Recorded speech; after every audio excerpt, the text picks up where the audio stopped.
अस्सलाम वालेकुम नाज़रीन, प्रोग्राम अॼु जी ॻाल्हि में मां आहियां वञी मेज़बान सबीन मेमण। नाज़रीन, अमन अमान जी सूरत हाल सॼे मुल्क में ख़राब आहे। तालिबान सां ॻाल्हियूं बि हली रहियूं आहिनि, पर उहे ॻाल्हियूं हिन वक़्त ताईं को बि नतीजो न ॾेई सघियूं आहिनि। बदअमनी, लाक़ानूनियत ऐं कानून जी रिट किथे बि नज़र नथी अचे। शहरनि में दहशतगर्दनि जूं कारवायूं त ॿहिराड़ियुनि में वरी धाड़ेलनि जो राज आहे। तालीम हुजे, सिहत हुजे, अमन अमान हुजे, बल्दियाती इदारनि में करप्शन ऐं घोबियुनि जूं शिकायतूं पिणु आम जाम आहिनि। महांगाई, बेरोज़गारी जंहिं ग़रीब आवाम लाइ ॿिनि वेलनि जे मानीअ लाइ बाज़ार करे छॾियो आहे, त उते वरी सिंध में कांव जी अखि कढंदड़ गर्मीअ में लोड शेडिंग ऐं बिजली बंदि हुअण बेहतर अज़ाब करे छॾियो आहे। अॼोके प्रोग्राम में मजमूई तौर ते न सॼी सूरत हाल ते ॻाल्हि ॿोल कंदासीं। असां सां स्टूडियो में महिमान आहिनि पीपल्स पार्टी जा सेनेटर आज़िज़ दामराज साहब। वरी महिरबानी अवां जो प्रोग्राम में आहे। अजय साहब, सभ खां पहिरीं ॻाल्हि कंदासीं तालिबान सां मुज़ाकरात जे हवाले सां। केतिरे वक़्त खां इहे ॻाल्हियूं थी रहियूं आहिनि, पर तव्हां सम्झो था त वाक़ई इन्हनि ॻाल्हियुनि ज़रिए हाणे इहा सूरत हाल आहे त माण्हू इहो सोचे सघे त ॻाल्हियुनि ज़रिए अमुन क़ाइमु थी सघे थो? ॾिसो सभिनि ॻाल्हियूं त यकीनन सभिनी पार्टियुनि इहो चाहियो पिए त ॻाल्हियूं थियणु खपे। ख़ुदि जॾहिं नई हुकूमत नए मैंडेट सां जॾहिं पाकिस्तान में आई त हुकूमत इन ॻाल्हि ते ज़ोर ॾिनो त ॻाल्हियूं थियणु खपनि। अदरवाइज़ ॻाल्हियूं लास्ट दौर में जेको असांजो टेन्योर रहियो उन में बि ॻाल्हियूं थियूं ऐं ॻाल्हियुनि खां पोइ उन्हनि जो जेको ट्रैक रिकॉर्ड हो इहो ई हो त ॻाल्हियूं करे तव्हां टाइम गेन कयो ऐं उन में वरी पंहिंजा मोर्चा मज़बूत करियो ऐं उन खां पोइ वरी तव्हां माण्हुनि खे जेको आहे सो शिकार कयो दहशतगर्दी जो। उन खां पोइ जॾहिं हीअ हुकूमत आई त तमामु पॉलिटिकल पार्टीज़ इन मेज़ ते वेठियूं, जंहिंमें पीपल्स पार्टी पिणु वेठी। हालांकि पीपल्स पार्टी विक्टिमाइज़ थी इन सॼे सिस्टम जो, लीडरशिप खां वठी आम कारकुन ताईं। असांखे एसि ताईं जो एॾा थ्रेट हुया जो इलेक्शन कैंपेन हलाइणु जेको आहे सो इंतिहाई मुश्किल थी वई पए ऐं उन्हनि ओपनली ऑन पे कयो इन्हनि सॼे मामले खे त असां बिल्कुलु टारगेट कंदासीं तव्हांखे। पर बावजूदि उन ॻाल्हियुनि जे हुकूमत खे गोहट ॾिनो वियो ताकी नेगोसिएशन जे थ्रू जेकॾहिं पाकिस्तान में को अमन अमान थिए थो। उन खां पोइ जॾहिं ॻाल्हियूं जंहिं ट्रैक ते हलियूं ऐं हुकूमत जंहिं अंदाज़ में ॻाल्हियूं हिननि सां करणु शुरू कयूं उन ते एतिराज़ात पीपल्स पार्टी जे तरफ़ां अचणु शुरू थी विया ऐं ॿियनि पार्टी जे तरफ़ां पिणु अचणु थी विया। असां पंहिंजे ख़दशनि जो बार बार इज़हार कयो पिए ऐं तव्हां ॾिठो त तक़रीबन 7-8 महीननि खां वठी ॻाल्हियूं 7-8 महीननि में रिज़ल्ट छा आहे, रिज़ल्ट सिफ़र ऐं उन खां पोइ कंटिन्यू किथे न किथे हमला। सीज़ फायर खां पोइ बि पेशावर जे अंदरि जॾहिं खुरासानी वारनि हमला पे कया त उन टाइम बि हिननि चयो पिए त इन्हनि जो तालुक़ु असां सां कोन्हे, पर माण्हुनि जो क़त्लेआम थियो पिए। इस्लामाबाद जेको महफ़ूज़ तरीन कैपिटल एरिया डिक्लेयर थियो सेंट्रल गवर्नमेंट जे हितां, उते बि अहिड़े क़िस्म जा हमला पे थिया। अॻिते हली जेको क़ैदियुनि जी जेका ॻाल्हि थी उन में पीपल्स पार्टी जो मौक़ुफ़ आयो जेको इंतिहाई वज़नदार ऐं हिकिड़ो मुस्बत हिकिड़ो असांजो मौक़ुफ़ हो त क़ैदियुनि खे जेको तव्हां डिफाइन करियो त क़ैदी कहिड़े क़िस्म जा क़ैदी जेके पाकिस्तान जे फोर्सिस वटि आहिनि उहे क़ैदी आहिनि, इन करे त उहो उन्हनि सां तालुक़ु रखनि पिया ऐं उन्हनि हर धमाकनि जी उनजी लीडरशिप ऑन पे कई उन्हनि धमाकनि खे। जॾहिं त असांजे तरफ़ां जेके मासूम शहरी आहे जेके हुननि वटि जेरगुमाल आहिनि उहे आम शहरी आहिनि, मासूम शहरी आहिनि, उन्हनि ते को केस दाख़िल कोन्हे को। इन करे किन ॿिनि मुल्कनि जे दरमियान जंग कोन हुई जंहिंजे बुनियादनि ते जंगी क़ैदी आहिनि ॿिन्ही मुल्कनि जा ॿिन्ही मुल्कनि वटि। इन करे ही दहशतगर्द ग्रुपनि वटि हिकिड़ा माण्हू जेरगुमाल आहे, पर हुकूमत उन में बि कामयाबु न वई ऐं उन में यकतरफ़ा क़ैदी आज़ादु कया विया ऐं असांजे क़ैदियुनि जी ॻाल्हि ई न कई वई। ऐं हाणे हिकिड़ो गैप आहे, हाणे हिकिड़ो गैप आहे खाते में वेंदा। हाणे जॾहिं त कुझु ॾींहं अॻु में इहो बयानु आयो त अञा ताईं ॻाल्हियुनि जी का एजेंडा न तय थी आहे, मतिलबु हिन वक़्त ताईं जेके ॻाल्हियूं थियूं उन्हनि जो तयन बि न कयो वियो, त मतिलबु ही छा अवाम खे बेवकूफ़ ठाहियो वियो, अवाम जो वक़्तु ज़ाया कयो वियो, छा सिर्फ़ु क़ैदी छॾाइणा हुआ? इंतिहाई मायूस किन सूरत हाल आहे ऐं सेंट्रल गवर्नमेंट खां इहो सुवाल बहरहाल मूं समेत तव्हां समेत पूरी क़ौम जो आहे। उहे आम शहरी जेके हिननि जी दहशतगर्दी खे क़बूल करण जे लाइ तयारु कोन्हनि, उहे सभिनी माण्हुनि जो इहो सुवाल आहे। हाणे उन में सूरत हाल इहा इन करे पैदा थी त अफ़गानिस्तान में इलेक्शन पे हली ऐं हिननि खे पूरो इम्कान हो त अफ़गानिस्तान में ही असरअंदाज़ थींदा ऐं हिननि जी प्रो हुकूमत तालिबान प्रो हुकूमत अफ़गानिस्तान में ईंदी जेका न अची सघी।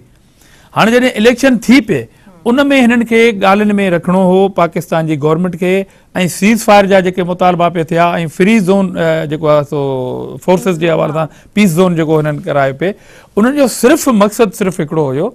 त हुननि खे अमन सां दिलचस्पी कोन हुई। हुननि खे सिर्फ़ु इहो ॾिसणो हो त अफ़गानिस्तान में रिज़ल्ट छा थी अचे ऐं जॾहिं हुननि ॾिठो त रिज़ल्ट असांजे अगेंस्ट थी अचे उन खां पोइ हुननि खे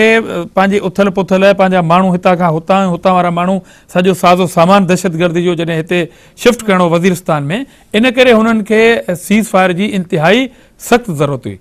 ऐं उन्हनि अहिड़े क़िस्म जो अमल करे छॾियो। इलेक्शन जी रिज़ल्ट तव्हांजे साम्हूं अची वई हली त हाणे जेको सीज़ फायर हो उहो हुननि खे सूट कयो पिए।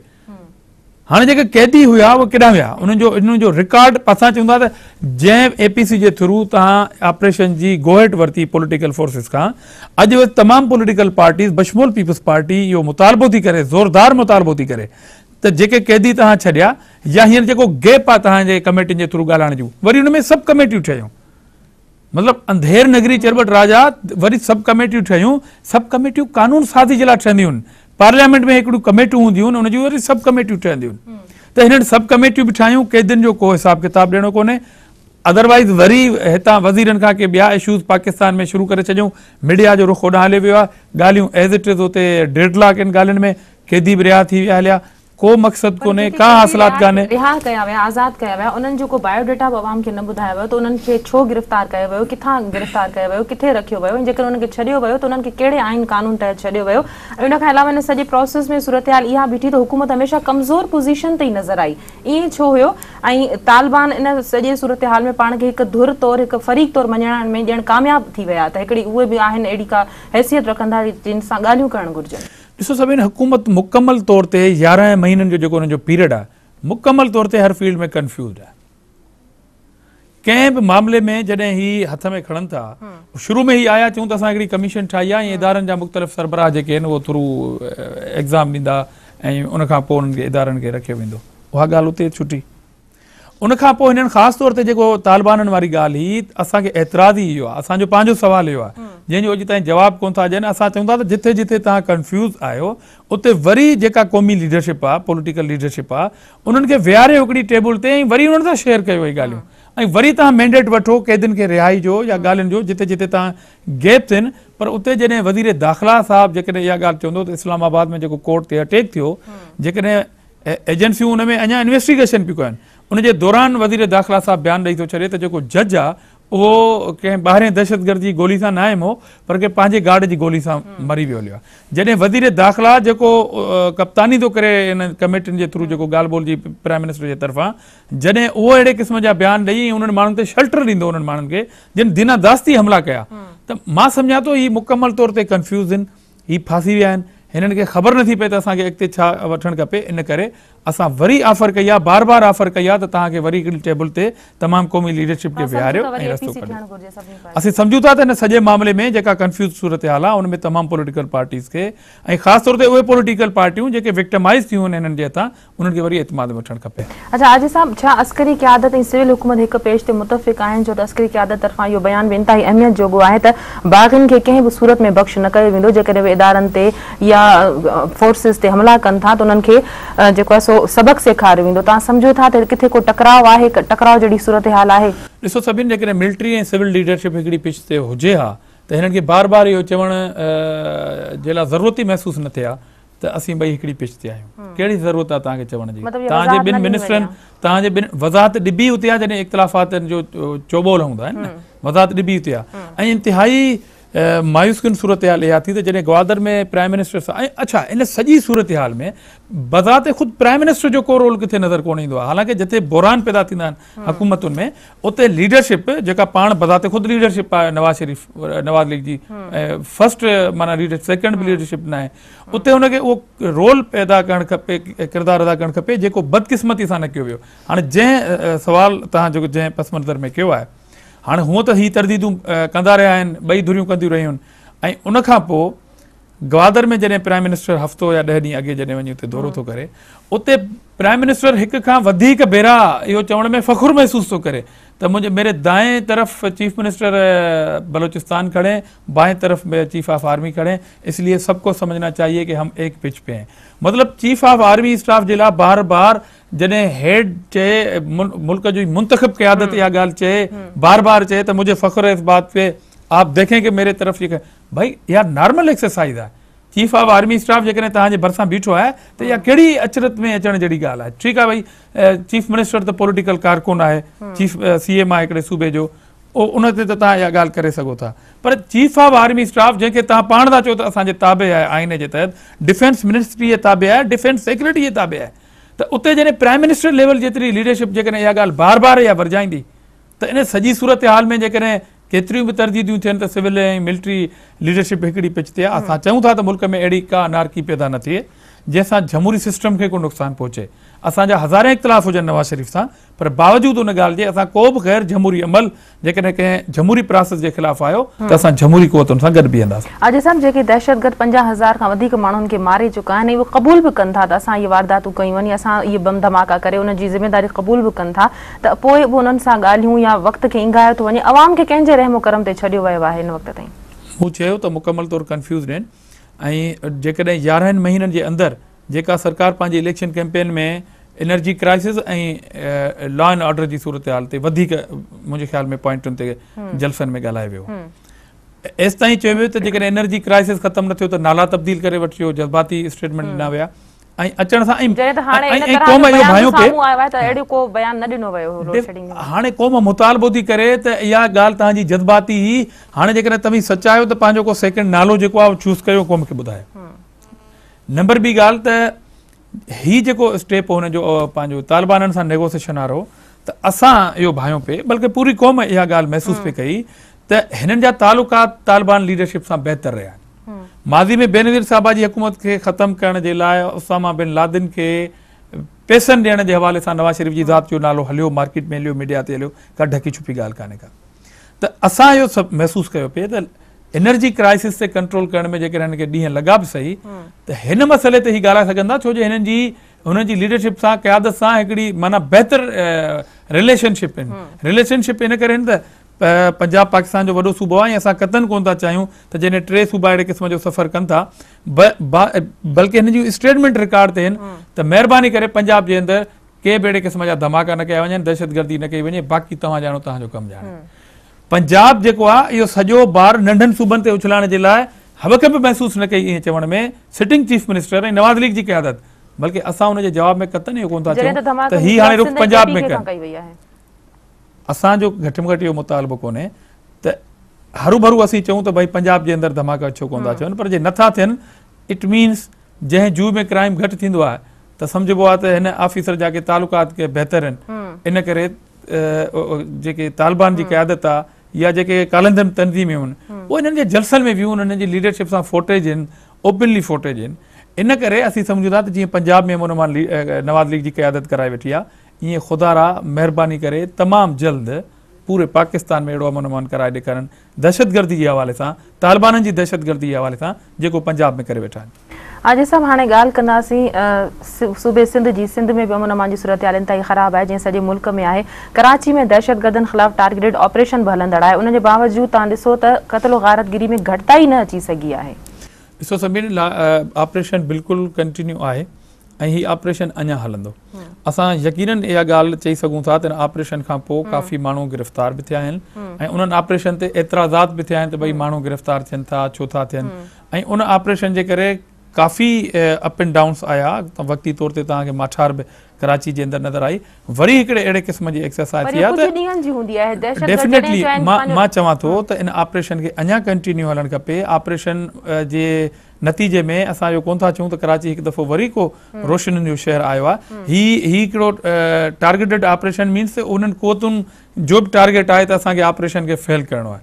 असांखे पंहिंजी रिट क़ाइमु करणी आहे। उहा रिट जेका हुननि जी रिट आहे, जेका फोर्सिस खे जेको आहे झुकाइण जी, त गवर्नमेंट जी रिट आहे क़ाइमु करण जे लाइ हिकिड़ो ऑपरेशन आहे न, त हुननि जो पंहिंजी जाइ ते झेड़ो त ज़रूरु आहे ताकी हू वक़्ती तौर ते हिन ऑपरेशन खे लेंदी करण जे लाइ वक़्ती तौर ते ख़ामोश रहनि था, वक़्ती तौर ते वरी अहिड़े क़िस्म जी क़त्लो गारत कनि था ताकी माण्हुनि जो एतमाद ऑपरेशन तां ख़तमु थी वञे। पर हीउ ऑपरेशन जेतोणीकि अञा ताईं फुल जेको आहे 100% नतीजा ॾेई न सघियो आहे, पर अॻिते हली इनशाअल्लाह असां कंट्रोल करण में कामयाबु थींदासीं। हीउ ऑपरेशन कंटिन्यू हलंदो ऐं हलणु खपे। ब्रेक जो वक़्तु आहे, ब्रेक खां पोइ कंटिन्यू कयूं था। नाज़रीन, प्रोग्राम में वक़्तु आहे ब्रेक जो, वठूं था ब्रेक।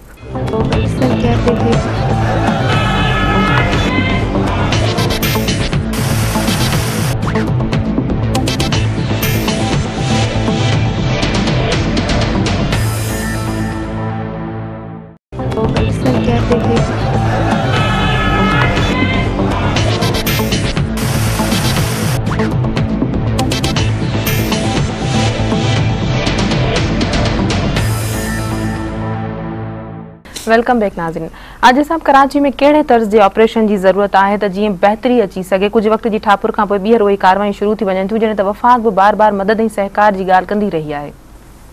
ॾिसो कराची में टेक्निकल मुख़्तलिफ़ ग्रूह आहिनि, उनजा पंहिंजा पंहिंजा अंदाज़ आहिनि क्राइम जा।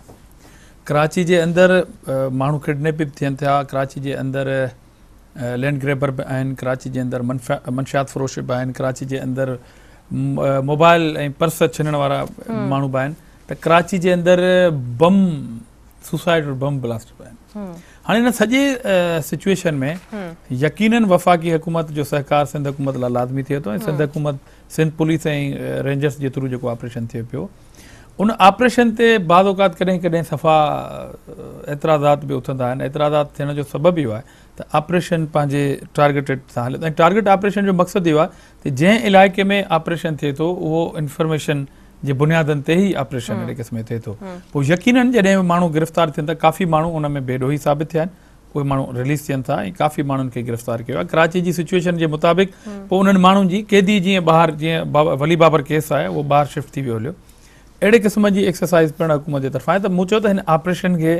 अञा कंटिन्यूटी सां हलणु खपे ऐं ऑपरेशन हलंदो, ऐं अञा वक़्तु दरकार आहे कराची खे अमन जो कराची ऐं रोशन जो कराची ॾिसण जे हवाले सां। कुझु धुरियुनि खे एतिराज़ हुआ, उहा धुर हाणे हुकूमत जी इत्तेहादी बि आहे न, तॾहिं बि एतिराज़ हुआ, हाणे बि एतिराज़ आहिनि। एतिराज़ करे सघनि था न, एतिराज़ करे सघंदा, एतिराज़ ते का पाबंदी कोन्हे। उहो असां सां इतिहाद में जेकॾहिं वेठी आहे त उहो हुनजो हिकिड़ो पंहिंजो फ़ैसिलो आहे ऐं हुनखे एतिराज़ात बि हुया, ऐं अॼु बि तव्हां ॾिठो त हुननि पंहिंजो हुन ते प्रोटेस्ट कयो आहे पंहिंजे कारकुननि ते। ॾिसो MQM जो कारकुन हुजे या कंहिं ॿी जमायत जो हुजे, अहिड़े क़िस्म सां अहिड़े अंदाज़ में उन्हनि खे माना मारे छॾण वारी ॻाल्हि ते हर धुर एतिराज़ कंदी। ऐं MQM स्टेक होल्डर आहे हिते जी कराची जी वॾी, हू चवनि था त असां स्टेक होल्डर आहियूं, त इन करे हुननि खे इन सॼे ऑपरेशन ते किथे न किथे हुननि जो माण्हू किथां न किथां गिरफ़्तार थींदो हूंदो, इन करे हुननि खे एतिराज़ात आहिनि। पर उहा हुननि जे इंटरनेट पॉलिसी जो हिसो आहे त हू एतिराज़ बि कंदा। हुकूमत ते हूंदे बि हुकूमत जी पॉलिसी मुताबिक़ जेको ऑपरेशन थिए थो उन ते एतिराज़ ऐं हड़तालनि ताईं नौबत अची वञे। आउं सम्झां थो त मुतहदा क़ौमी मूवमेंट जेका हींअर रिसेंटली जॉइन कयो आहे हुकूमत खे, हुननि माज़ी में बि इत्तेहादी रही आहे, हिन ऑपरेशन जे हवाले सां जॾहिं हू वेहंदा ऐं हुननि खे जॾहिं ब्रीफ कयो वेंदो इन सॼी सूरत हाल में, त हुननि जी क़दरे जेका कावड़ जेका आहे उहा झकी थींदी। बाक़ी जिते जिते हुननि खे एतिराज़ात थी सघंदा, ॾिसो हिकिड़ी सरकार आहे, गवर्नमेंट आहे, ऐं किथे को ऑफिसर जेकॾहिं मुंहिंजे ई इलाइक़े में मुंहिंजी पार्टी सां कंहिं कारकुन खे हुनखे गिरफ़्तार बि करे सघे थो ऐं हुनखे चालान बि करे सघे थो, त उन में इहो क़तन मक़सदु कोन्हे त को सरकार जो या कंहिं उते जे नुमाइंदे जो हथु हुजे, त पोइ उते मुंहिंजो राइट आहे त आउं कोर्ट में वञा या आउं प्रोटेस्ट बि कयां सिंध सरकार जे साम्हूं। इन करे एतिराज़ात जो हक़ त बिल्कुलु आहे, जमहूरी दौरु आहे, ऐं जमहूरी दौर जे अंदरि ई शयुनि ते एतिराज़ात कया वेंदा आहिनि। पर आजिज़ साहब, इहा धुर गुज़िरियल 5 सालनि में बि हुकूमत जी इत्तेहादी रही आहे, मुफ़ाहिमत जे नाले ते इत्तेहाद थियो, हाणे बि हुकूमत सां जेको आहे सो मुफ़ाहिमत जॾहिं थी त इन ॻाल्हि खे ज़मानत सम्झियो पियो वियो त इहा मुफ़ाहिमत सां अमन अमान क़ाइमु थी सघंदो, मतिलबु अमन अमान जी सां मशरूत कयो पियो वञे। पोइ इन तरह जी सूरत हाल छो आहे? हुकूमत में हूंदे वरी जॾहिं हड़ताल जी कई वञे या इन तरह सां शहर बंदि थिए, अवाम अचे में अचे, त तव्हां सम्झो था त हुकूमत में हूंदे इन तरह जो? ॾिसो नई नई मुतहदा शामिल थी आहे ऐं हुन में उहो अञा अपोज़िशन वारो अंसर जेको आहे उहो जेको 1.5 साल या साल जेको रहियो बिल्कुलु शामिल थी आहे, पर जेको उन्हनि जा एतिराज़ात हुया ऑपरेशन जे हवाले सां, इन करे उन्हनि हड़ताल जी ॻाल्हि न, पर मां सम्झां थो त हुननि खे लीडरशिप टू लीडरशिप ॻाल्हाइणु खपे आहे सिंध हुकूमत से, जेके बि एतिराज़ात हुया हुननि खे हुकूमत सां ॻाल्हाइणु खपे आहे, ऐं पोइ आख़िरी ऑप्शन जेको आहे उहो हड़ताल जो हुजणु खपे आहे। इन करे आउं पाण खेनि मशवरो ॾियां थो त जेके बि अहिड़े क़िस्म जूं ॻाल्हियूं आहिनि, जॾहिं इतिहाद में अचण खां पोइ जॾहिं हुकूमत में तव्हां जॉइन कयो आहे, हुकूमत में हूंदे बि हुकूमतूं एहतजाज कनि त तव्हां सम्झो था त अवाम ते माज़ी में इहा पिणु प्रैक्टिस रही आहे त हिन धुर जे तरफ़ां एहतजाज थींदा रहंदा आहिनि। हाणे हर पार्टी जो पंहिंजो पंहिंजो हिकिड़ो पॉलिटिकल मंतक हूंदो आहे त हू कहिड़े अंदाज़ सां अवाम में ज़िंदा रहणु चाहे थी, पर मूं चयो त ताज़ी हुकूमत जॉइन करण खां पोइ हुननि अहिड़े क़िस्म जो स्टेप खयो, पर आईंदा हुननि खे हुकूमत सां ॻाल्हाइणु खपे, छो जे गवर्नर ऐं चीफ मिनिस्टर ऑन बोर्ड आहिनि सॼे ऑपरेशन जे हवाले सां, ऐं गवर्नर त ख़ुदि हुननि जी पार्टी सां तालुक़ थो रखे। जेकॾहिं मुतहदा क़ौमी मूवमेंट जी राब्ता कमेटी खे जेकॾहिं किथे किथे एतिराज़ थियनि त उहो पंहिंजे गवर्नर सां ॻाल्हाए, जेको ख़ुदि इंतिज़ामी तौर ते सिंध हुकूमत में माना वफ़ाक़ी जो नुमाइंदो आहे सूबे सिंध जे अंदरि, उहो चीफ मिनिस्टर साहिब सां ॻाल्हाए सघे थो त किथे किथे कंहिं कंहिं धुर सां जेकॾहिं ज़्यादती आहे त हुनजो अज़ालुब थी सघे थो बजाए जो हड़तालुनि में वञण जे इतिहादी पार्टी थी हड़ताल में। आजे साहब इहा त थी वई कराची जी सूरत-हाल ते हिकु नज़र, पर जेकॾहिं सिंध जे ॿियनि ज़िलनि ऐं शहरनि जी ॻाल्हि कंदासीं त उते धाड़ेलनि जो राज लॻो पियो आहे। ॼण हिन वक़्त ताईं बि टोटल सॼी सिंध मां 60 माण्हू अगवा थियल आहिनि, जंहिंमां अधु खां वधीक माण्हुनि जो तालुक वॾे वज़ीर जे ज़िले खैरपुर सां आहे। तव्हां सम्झो था त वॾे वज़ीर सिंध काबीना में धाड़ेलनि ख़िलाफ़ ऑपरेशन जो फ़ैसिलो बि कयो वियो, हुनखे हफ़्तो गुज़री चुको आहे, उन खां पोइ धाड़ेलनि खे ॼण फ्री हैंड थी वियो आहे, हुननि पंहिंजी कार्रवाइनि में अञा तेज़ी हाणे छॾी आहे। ॾिसो जुराइम ॾोहारी माण्हुनि जे ख़िलाफ़ ऑपरेशन किथे किथे पुलिस कामयाबु ऑपरेशन बि कया आहिनि, किथे उनखे गिरफ़्तार बि कनि था। ऐं डेफिनेटली जेका हक़ीक़त आहे त खैरपुर जा माण्हू अख़बार में रिपोर्ट थियनि था त उहे अगवा आहिनि, ऐं उन्हनि में उते जी इंतिज़ामिया जी पंहिंजी हिकिड़ी इंफॉर्मेशन आहे त 1 या 2 माण्हू या 3 माण्हू या 4 माण्हू कहिड़े पर्पज़ जे करे मंदर तां गायब आहिनि। पर ओवरऑल जेकॾहिं अहिड़े क़िस्म जी सूरत हाल आहे त मां पाण इहा ॻाल्हि तव्हांखे चवण वारो हुउसि त सिंध हुकूमत रिसेंटली अहिड़े क़िस्म जो फ़ैसिलो डिसीशन वरितो आहे, ऐं पुलिस जी जेका नफ़री आहे उहा हींअर अपॉइंट थिए पई, उन खां पोइ वरी 10,000 ॿी नफ़री अपॉइंट थींदी। पर जेसिताईं नफ़रियूं अपॉइंट थियनि तेसिताईं चीफ मिनिस्टर साहिबु सीरियसली स्टेप वरितो आहे त उहो काबीना जे त ख़ासि तौर ते इन्हनि एरियाज़ जे अंदरि जेके उत्तर साइड अहिड़े क़िस्म जी जेकॾहिं सूरत हाल आहे, बाक़ी माण्हू अगवा थियनि था, उहो हिकिड़ो पीड़ा मां हुननि जा माइट गुज़रनि था। मूंखे हमदर्दी आहे ऐं तव्हांजे तवसत सां चैनल जे तवसत सां उन्हनि सां हमदर्दी जो इज़हार करियां थो, ऐं उते जी इंतिज़ामिया खे पिणु इहो चवणु चाहियां थो। सिंध हुकूमत ऑलरेडी इन शइ ते हींअर एक्शन वरितो आहे, तमामु सख़्ती सां एक्शन वठणु खपे। पहिरीं ॻाल्हि त आउं पाण चाहियां थो वठणु खपे, पर ऑलरेडी सिंध हुकूमत अहिड़े क़िस्म जो डिसीशन वठी चुकी आहे ऐं इनशाअल्लाह हुन जा मस्बत नतीजा निकिरंदा। साहब जॾहिं बि को असां वटि मसइलो बहिरानी कैफ़ियत इख़्तियार करे थो, आवाम रोडनि ते अचे थो, एहतिजाज करे थो, तॾहिं सिंध सरकार इन ते एक्शन खणे थी। धाड़ेलनि जूं कहरी कार्रवायूं केतिरे वक़्त खां जारी हुयूं, मुसलसल इहा शइ रिपोर्ट थींदी रही। शिकारपुर में तव्हां ॾिसो माण्हुनि एहतिजाज कयो, रोड ब्लॉक थिया, उन खां पोइ बि तव्हां सम्झो था त पुलिस को बूटो न ॿारे सघी आहे। पुलिस जे बहितर कम न करण जा कहिड़ा सबब आहिनि? प्रोटेस्ट त बिल्कुलु माण्हुनि जो राइट आहे न। मूं चयो त कंहिं माण्हू सां जेकॾहिं ज़्यादती थिए त उहो प्रोटेस्ट करे सघे थो, ऐं जमहूरी हुकूमतुनि जे अंदरि प्रोटेस्ट ते का पाबंदी बि न आहे, हुअण बि न खपे। पर मूं चयो त माण्हू जेको अगवा थियल आहे उहो यकीनन उन पीड़ा मां गुज़रे थो, ऐं हुकूमत इन शइ ते हींअर डिसीशन वठी छॾियो आहे, ऐं उन जा नतीजा तव्हांखे तमामु जल्द वेझे मुस्तक़बिल जे अंदरि तव्हांखे मस्बत नतीजनि जी सूरत में मिलंदा। अच्छा, असां वटि जॾहिं पुलिस मुक़ाबला थियनि था त उहे बि कुझु इन तरह जा थियनि था त जॾहिं मुग़वी जेके आहिनि से बाज़ियाब थियनि था राति जो 3 बजे, जॾहिं त मुक़ाबलो ॼाणाए थो वञे ॿिए ॾींहुं 3 बजे, इन तरह जूं ख़बरूं बि रिपोर्ट थियनि थियूं। अॼु अख़बारुनि में मूं पढ़ियो आहे, अॼु अख़बारुनि में मूं पाण अहिड़े क़िस्म जी स्टेटमेंट घोटगी जी ॻाल्हि बि तव्हां ॻाल्हि करियो था, उन में 2 क्रिमिनल माण्हू पुलिस मुक़ाबले में बकौल पुलिस जे मारिया था वञनि, पर उन ते इंक्वायरी बि CM साहिबु रखी छॾी आहे, ताकी उनखे इंक्वायरी कराची वारे वाक़े ते CM इंक्वायरी रखी छॾी आहे त कंहिं माण्हू जेकॾहिं केॾो बि ॾुआरी हुजे उनखे कोर्टुनि में चालान करणु खपनि, उहे माण्हू जेलनि में वञणु खपनि। पर हाणे वरी मादरत सां चवंदुसि त हिते तमामु वॾा ब्लंडर कंदड़ माण्हू, तमामु वॾा ॾोह कंदड़ माण्हू, जिन खे हुकूमतूं पुलिस गिरफ़्तार बि करे थी, पर उहे माण्हू चंद ॾींहंनि जे अंदरि उहे माण्हू वरी पाण खे कोर्टनि जे थ्रू ॿाहिरि अची था वञनि। इन करे उन निज़ाम खे बहितरी अञा अदालती निज़ाम खे बि सख़्तु हुअणु खपे ऐं बेटर कोऑर्डिनेशन बिटवीन सिविल इंतिज़ामिया। राजा साहब इहा हक़ीक़त आहे न त कंहिं बि गुनाहगार खे कोर्ट कॾहिं बि आज़ादु नथी करे सघे जेकॾहिं उन जे ख़िलाफ़ ओड़ा सबूत हूंदा त। आउं इहा ॻाल्हि एक्सेप्ट थो कयां, पर मूं वरी पंहिंजे हिन मुतालबे खे वधाईंदुसि त अञा बि वधीक अदालती कानून में रूल्स में अमेंडमेंट थियणु खपे ताकी अहिड़े क़िस्म जा माण्हू आज़ादु न थियनि। खोड़ सारा अहिड़ा माण्हू जिथे शायदि खे धमकायो थो वञे, जिथे सभिनीनि शयुनि खे जेको 4 ॾींहं अॻे गिरफ़्तारी खां अॻे उन माण्हू खे तव्हां उहो पंहिंजो हिकिड़ो धाड़ेल करे पेश करियो, पर उहो वरी गिरफ़्तारी खां पोइ जॾहिं ॿाहिरि अची थो वञे त ईअं तस्वीर कोन हूंदी आहे। तव्हां कंहिं माण्हू जे ख़िलाफ़ु तमामु वॾी हिकिड़ी पिक्चर पेश कयो त हिन हेतिरा क्राइम कया आहिनि, पर गिरफ़्तारी खां पोइ उन जे ख़िलाफ़ु प्रूफ कोन हूंदा आहिनि, उहे माण्हू आज़ादु थी वेंदा आहिनि। हाजी साहब, प्रोग्राम जे आख़िर में ॻाल्हाईंदासीं। सिंध में हिकिड़ो वॾो बिजली जो जेको बहिरान थियो आहे, अणएलानी लोड शेडिंग जेका 18 खां 20 कलाक थिए थी, ऐं केतिरा ई फीडर रहतूं ॼाणाए जेके बंदि कया विया आहिनि, बिजली जा कनेक्शन काटिया विया आहिनि, इन ते तव्हां छा चवंदो? हुकूमत जी इंतिहाई नाअहली ऐं नाकामी आहे, ऐं मौजूदा हुकूमत जीअं पाण हिते पहिरीं डिस्कस करे आयासीं त इलाही सारा मिनिस्टर जेके कैबिनेट जा आहिनि, हिन हुकूमत खे ॿाहिरां किथां को ख़तरो कोन्हे, कंहिं पॉलिटिकल पार्टी जे तरफ़ां का अहिड़ी एजिटेशन जे थ्रू ख़तरो कोन्हे, कंहिं अहिड़े मां चयो त जेकॾहिं का अहिड़ी ॻाल्हि थी त असां जमहूरी हुकुमरान सां गॾु बीहंदासीं, चाहे जो हुन सां केतिरा बि इख़्तिलाफ़ हुजनि। पर आबिद शेर अली टारगेट करे जेकॾहिं सिंध जे माण्हुनि खे चवंदो त 90% जेकॾहिं सिंध जा माण्हू चोरनि था, त चवां त 90% वापडा जा तुंहिंजे अंडर जेका डिपार्टमेंट आहे उन्हनि माण्हुनि जी हथरादू जेका रिआयत आहे माण्हुनि खे, जेकॾहिं को नंढो कंज़्यूमर आहे त उनखे तव्हां 500 रुपए में कनेक्शन नाजाइज़ ॾेई वेठा आहियो, जेकॾहिं को 4 एसियूं हलाए वेठो आहे त हुनखे वरी वॾी लेवल जो ऑफिसर कोन रिलीफ ॾेई वेठो आहे, त कूड़ा बिल अचनि था, डिडक्शन लॻी बिल अचनि था। सिंध हुकूमत असेंबली जे अंदरि चयो आहे त असां सभु वाजिबात अदा करण जे लाइ तयारु आहियूं, पर जिथे जिथे एक्सेस बिल लॻा आहिनि उन्हनि ते वरी वेहे वापडा जी टीम सिंध हुकूमत सां ॻाल्हाए, उन खां पोइ सरकारी इदारनि जा तव्हां बिल बिजली जेको आहे सो डिस्कनेक्ट खां कनेक्ट में आणियो। पर जेको आम माण्हू आहे, जेके फीडर बंदि थियनि था, लाड़काणे जे नज़र मोहल्ले जो मां तव्हांखे मिसाल ॾियां, उते फीडर बंदि कयो वियो। जॾहिं फीडर बंदि कयो वेंदो त 100% बिजली डिस्कनेक्ट थी वेंदी। उहे माण्हू बिल खणी रोडनि ऐं रस्तनि ते आया, उन्हनि चयो त असां हिन सॼे मोहल्ले में जेकॾहिं 30% माण्हू बिल नथा अदा कनि, उन्हनि जी बिजली कटे छॾियो। पर 70% जेके माण्हू बिल पेड था कनि,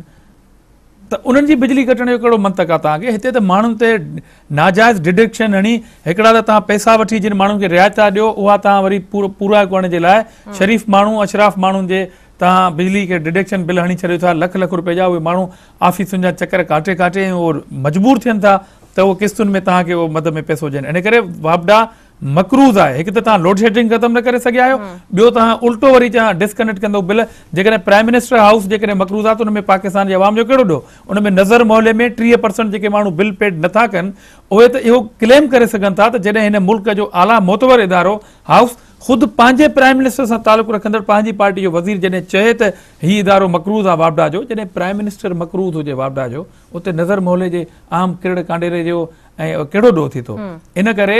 ख़ासि तौर ते टीएमए जे अंदरि तव्हां जेके ग्रिड स्टेशनूं ठहियल आहिनि, जेके पोल लॻियल आहिनि वापडा जा, उन्हनि खे बाक़ाइदा टैक्स पेड करिणो आहे लोकल टीएमए खे। वापडा किथे पेड कयो आहे? इन करे जेकॾहिं इहा सॼी कैलकुलेशन कबी त इहो हिकिड़ो झेड़ो थी पवंदो। इन करे अहिड़नि बेलगाम वज़ीरनि खे प्राइम मिनिस्टर खे किरदारु अदा करिणो पवंदो। आर्मी सां विढ़ाए वेठा अथनि ऐं उन खां पोइ मीडिया सां विढ़ाए वेठा अथनि ऐं उन खां पोइ हाणे सिंध जे माण्हू सां विढ़ाइण जे चक्कर में। आदिल साहब, तव्हां सम्झो था त इहो इन मामले खे सियासी तरह सां खयो पियो वञे ॿिन्ही तरफ़नि खां? वफ़ाक़ी हुकूमत तरफ़ां ॿिन तरह जा बयान अचनि था, मुमलिकती वज़ीर तरफ़ां त सिंध जो अवाम चोर आहे, त जॾहिं सिंध जे वॾे वज़ीर तरफ़ां अहिड़ा बयान अचनि था त असां बिजली कटण वारनि माण्हुनि खे गिरफ़्तार करे सघूं था, जेका बिल्कुलु सही ॻाल्हि बि आहे। जेकॾहिं ईअं आहे त उन ते अमल छो नथो कयो वञे? मां चयो त असां कॾहिं बि कोन चाहींदासीं त इदारो टू इदारो अहिड़े क़िस्म जी का सिचुएशन पैदा थिए। पहिरीं ज़िम्मेवारी प्राइम मिनिस्टर साहब जी ठहे थी। जॾहिं सिंध असेंबली जी तरफ़ां करारदाद मूव थी चुकी आहे त हू पंहिंजे वज़ीर खे उन जॻह ते न वठी वञे जिथे संदसि ॿिनि वज़ीरनि आख़िर में अची बैक पोज़ीशन वरिती ऐं उन्हनि तरदीदूं कयूं पंहिंजनि बयाननि जी। सिंध जे माण्हू खे चोर चवंदड़ माण्हू पंहिंजे इदारे जे अंदरि पहिरीं चोरी खे ख़तमु करे। को बि माण्हू चोरी नथो करे सघे जेसिताईं वापडा जो लोकल अमलदार उन सां मुलविस न आहे। को बि दुकानदार चोरी नथो करे सघे जेसिताईं वापडा जो कंसर्न माण्हू उन सां मुलविस न आहे। आबिद शेर अली ॿुधाए त 90% सिंध जे माण्हुनि खे चोर करे उन्हनि जा जेके फीडर डिस्कनेक्ट करण वारो आबिद शेर अली ॿुधाए त हुन पंहिंजी डिपार्टमेंट जे केतिरनि माण्हुनि जे ख़िलाफ़ एहतसाब कयो आहे ऐं उहे ग़लति जेके कुंडियूं उन्हनि खे जेकॾहिं उहे पैसनि ते ॾिनियूं त केतिरा अमलदार उन्हनि जे ख़िलाफ़ FIR दर्ज थियूं ऐं केतिरनि माण्हुनि जे ख़िलाफ़ उन्हनि सस्पेंशन ऑर्डर कढिया। हाजी साहब, सिंध असेंबली रुगो करारदादूं ही पास करी, त तव्हां सम्झो था करारदादूं पास करण सां ई मसलो हल थी सघे? आउं सम्झां थो त करारदाद पास करे पूरे सूबे जो हिकिड़ो मैसेज कन्वे कयो वियो आहे सेंट्रल गवर्नमेंट आहे ऐं सेंट्रल गवर्नमेंट में को आमर वेठल कोन्हे, जमहूरी हुकुमरान वेठल आहे ऐं उन्हनि खे इहा ॻाल्हि वणंदी ॾियणी पवंदी। तव्हां ॾिठो त सिंध असेंबली जे अंदरि तमामु पॉलिटिकल पार्टीज़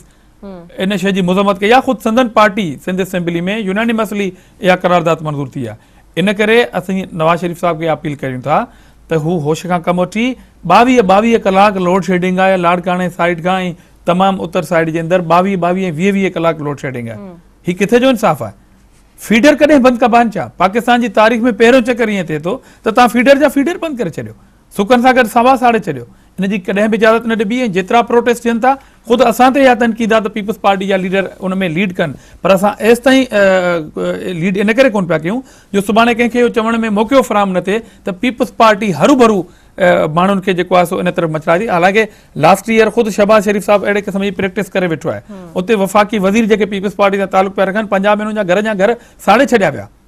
हीउ ॿुधाए वापडा त हुनजे ख़िलाफ़ तव्हां केतिरा केस दाख़िल कया पंजाब में अंदरि जेके वापडा जी ऑफिसुनि में तोड़ फोड़ थियूं? हाजी साहब, अरिड़हीं तरमीम खां पोइ बिजली पैदा करण त सूबनि जो हक़ आहे न? बिल्कुलु, तव्हां मीडिया में ॾिठी हूंदी इहा ॻाल्हि। चाइना सां मुआहिदो थी चुको आहे ऐं तमामु जल्द इन ते कमु थींदो असांजो विंड स्क्रीन वारो विंड बिजली पैदा करण वारो। उन खां पोइ मेजर जेके शयूं आहिनि पीपल्स पार्टी हमेशह विज़न ॾिनो आहे। पीपल्स पार्टी जेको मुस्तक़बिल जे हवाले सां जेके स्टेप खयां आहिनि न उन में तनक़ीद भले पीपुल्स पार्टी ते थिए पर वक़्तु साबित कयो आहे त पीपुल्स पार्टी जा जेको स्टेप हो उहो बहितर हो। तव्हां ॾिठो त जॾहिं केटी बंदर वारो जेको प्रोजेक्ट बेनज़ीर साहिबा 96 में 95 जेको ॾिनो पिए उन सां जॾहिं थर जे कोयले ते कमु थिया त हींअर 96 ऐं असां 18 सालनि वारे हिन पीरियड में सिंध ख़ुदि कफ़ील हुजे आहे बिजली ॾियण में पर उहे मनसूबा रद्द कंहिं कया कहिड़ी लीडरशिप हुई जंहिं 96 में इक़्तिदार में अचण खां पोइ उहे मनसूबा रद्द करे छॾिया। अॼु जेतिरो असां सफ़र कयूं पिया या पाकिस्तान एनर्जी क्राइसिस में जेको मुब्तला आहे उनजी तमामु तर ज़िम्मेवारी नवाज़ शरीफ़ जे साबिक़ा 96 वारे दौर में आहे जंहिं केटी बंदर वारी रिथ आहे ऐं सॼो जेको असांजो रोड ठहियो पियो उते थर जे कोयले ते तव्हांखे ख़बर आहे त 75 अरब टन कोयलो थर में मौजूदु आहे ऐं उनजी जेका क्वालिटी आहे उहा पूरी दुनिया में जेका कोयले जी क्वालिटी आहे उन सभिनी खां बेटर क्वालिटी आहे असांजे कोयले जी जंहिंखे असां ब्लैक गोल्ड चई सघूं था। इहे सभु मनसूबा जेके 5 सालनि जा मनसूबा कोन्हनि उन ते कमु शुरू थियण खां पोइ 10 15 साल लॻी वञनि हा ऐं उहे सभु असां 18 साल विञाए छॾिया उनजो नतीजो अॼु असीं भुगतूं पिया ऐं इल्ज़ामात पिया लॻनि त एनर्जी क्राइसिस तव्हां पाण ज़िम्मेवार आहियो तव्हांजी पार्टी उन वक़्त जी लीडरशिप ई तव्हां पॉलिटिकल विक्टिमाइज़ कयो सिंध खे सिर्फ पीपुल्स पार्टी जे करे। सालनि में पीपुल्स पार्टी एनर्जी पैदा करण जा कहिड़ा वसीला वधाया कीअं बिजली पैदा करण जो को ज़रियो त साम्हूं न अची सघे। ॾिसो मां सम्झां थो थर जो कोयलो हिकु अहिड़ी असां वटि प्रॉपर्टी आहे जंहिंसां असां गैस जंहिंसां असां बिजली असां पैदा करे सघूं था वाफ़र मिक़दार में ऐं असां बाक़ाइदा ॿाहिरनि सूबनि खे प्रोवाइड करे सघूं था। हीउ सॼो जेको मामिलो हो कोयले जो इन ते वर्किंग थियणी हुई उनजी जेके फिज़िबिलिटियूं थियणियूं उन में 2-3 साल लॻी सघनि था। सभिनी खे नंढा मामलात कोन्हनि के का बिल्डिंग खड़ी करे छॾणी आहे। हिते एयरपोर्ट हुया हिते पहिरीं त मालिकी जेका हुई उहा डिक्लेयर कराइणी हुई त इन ते सेंट्रल गवर्नमेंट जो हिसो आहे या सिंध गवर्नमेंट जो हिसो आहे जेका सिंध गवर्नमेंट लास्ट टेन्यूअर में साईं कामिल शाह साहिब खे एप्रिशिएट कयां थो जंहिं पंहिंजा ज़ाती एफर्ट्स बि वठी ऐं उन में डिक्लेयर कराए वियो सिंध जी मालिकी। हाणे कुझु हुन में हिसो वफ़ाक़ जो बि आहे हाणे उन में मुख़्तलिफ़ कंपनियूं उन में आछियूं थियूं आहिनि उहे हिते आयूं आहिनि उनजी वर्किंग शुरू थी आहे। मां चयो त हीअ जेके मेगा प्रोजेक्ट आहिनि इन्हनि खे 10 साल 15 साल लॻी वेंदा आहिनि पंहिंजी प्रोडक्शन ॾियण में त जेकॾहिं उन वक़्तु जेकॾहिं सीरियसली इन मामले खे वरितो वञे हा ऐं विजन खे सम्झो वञे हा मोहतरमा शहीद मोहतरमा बेनज़ीर भुट्टो साहिबा जे विजन खे सम्झो वञे हा त हीउ कोयलो ज़रूरु थर में हो हीउ प्रोजेक्ट ज़रूरु पीपुल्स पार्टी जो पर इन सां पूरो मुल्क जेको आहे ख़ुदि कफ़ील ऐं मुस्तफ़ीद थिए। वॾी महिरबानी अवां जी अवां टाइम कढी प्रोग्राम में आया नाज़रीन अॼु जी ॻाल्हि प्रोग्राम जे वक़्त ते ख़त्म थो थिए पंहिंजी मेज़बान सभिनी मेमण खे ॾींदा इजाज़त अल्लाह वाहे।